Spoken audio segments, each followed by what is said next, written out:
중국이 브릭스 구성국들과 만든 신개발은행은 국제금융의 틀을 재편하기 위한 것이었습니다. 러시아의 우크라이나 침공으로 이 브릭스 은행은 이제 좀비은행으로 변모할 위기에 처했습니다. NDB는 상하이에 본부를 두고 있습니다. 시진핑이 브라질, 러시아, 인도, 남아프리카 공화국과 공동 설립한 지 8년이 지났습니다. 현재 NDB는 신규 대출이 거의 불가능한 상황이고 채무 변제를 위한 달러 자금 조달도 힘든 상태인 것으로 알려졌습니다. 중국에 본부를 둔 다자간 금융기관 NDB는 아시아 인프라 투자은행보다 지명도가 낮습니다. 아시아 인프라 투자은행을 둘러싸고는 최근 캐나다 출신 간부 한 명이 이 은행은 중국 공산당이 지배하고 있다고 비판하며 사임하는 등 정치적 문제가 발발했습니다. 캐나다 정부는 의혹을 검증하는 동안 아시아 인프라 투자은행과의 활동을 모두 중단하겠다고 밝혔고, 아시아 인프라 투자은행은 캐나다 출신 간부의 발언은 근거가 없다고 주장하면서 내부 조사를 실시하겠다고 밝혔습니다. 아시아 인프라 투자은행과 신개발은행 설립의 큰 목적은 개도국의 달러 표시 자금 조달 의존도를 낮추는 것이었습니다. 국제통화기금을 대신해 경제 성장이 두드러진 국가의 개발을 자금 측면에서 지원하겠다는 의도였습니다. 한편 달러 의존이 강해지면서 NDB는 존속 위기에 직면한 모습입니다. 러시아가 지난해 2월 우크라이나 침공을 시작한 지 얼마 되지 않아 NDB는 서방의 대러 제재를 준수하고 있음을 투자자들에게 보여주기 위해 러시아에 대한 신규 대출을 모두 동결했습니다.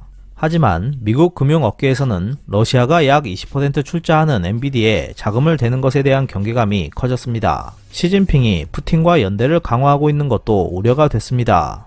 그 이후 NDB에서는 기존 채무를 원리금으로 지급하고 유동성 기준을 유지하기 위한 채무 부담이 점점 커져갔습니다. NDB는 자금줄을 확충하기 위해 회원국 확대를 검토하고 있으며 사우디아라비아, 아르헨티나, 온두라스와 협의 중이라고 관계자들은 전했습니다. 올해 4월에는 우크라이나 침공 후에 처음으로 약 12억 5천만 달러를 조달했습니다. 조달 비용은 이전 조달 비용보다 5배나 많은 것이었습니다. 브라질 정부 산하 응용경제연구소 선임 연구원인 루시아나 아시올리는 자본시장 접근이 어려워질 것을 NDB는 우려해야 한다고 지적하며 바로 해결할 수 있는 문제가 아니다라고 말했습니다. NDB는 이 은행 채권이 상당히 관심을 끌고 있다고 밝혀 유동성 확보와 대출 조정 전망이 안정적이라고 밝혔습니다. NDB는 2015년 브릭스 5개국이 100억 달러의 출자를 약속하면서 설립되었습니다. 당시 창립 국가들은 중국의 은행과 자본시장에만 의지하기 어렵다는 것을 확인하고 중국의 국유은행뿐만 아니라 미 기관 투자가로부터 수십억 달러 규모의 차입을 실시했습니다. 위안화 표시 차입도 있지만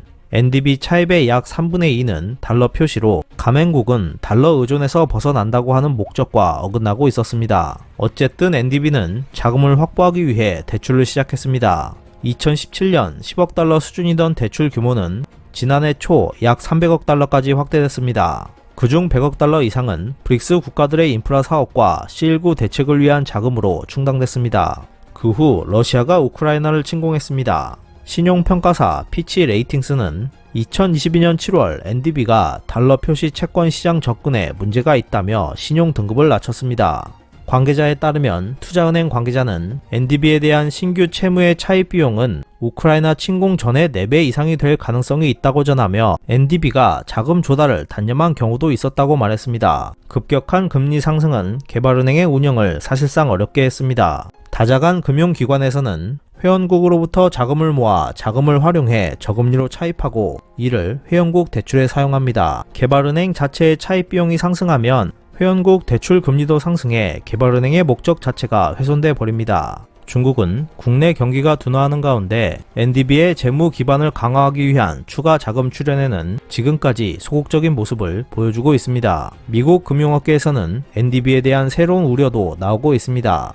루이스 이나시오 룰라 다실바 브라질 대통령은 지난 2월 NDB의 새 총리로 지우마 호세프 전 브라질 대통령을 임명하겠다고 밝혔습니다. 호세프는 2016년 정부 예산 부정 조작에 관여한 혐의로 의회에서 탄핵당했습니다. NDB 총재는 이사회에서 선출되기로 돼 있었기 때문에 브라질 대통령의 발언은 파문을 일으켰습니다. 결국 NDB 총재를 맡고 있던 마르코스 트로이조 전 브라질 대통령이 사임에 동의했고 이사회는 호세프를 새 총리로 선출했습니다. NDB 규정상 총재는 각국이 돌아가면서 선출하는데 다음 총재는 러시아가 내도록 돼 있는 것도 문제를 복잡하게 만들고 있습니다. 2025년 취임할 전망인 러시아 출신 신임 총재는 NDB의 러시아 대출 동결을 되돌리기 위해 움직일 것으로 분석가들은 예상하고 있습니다.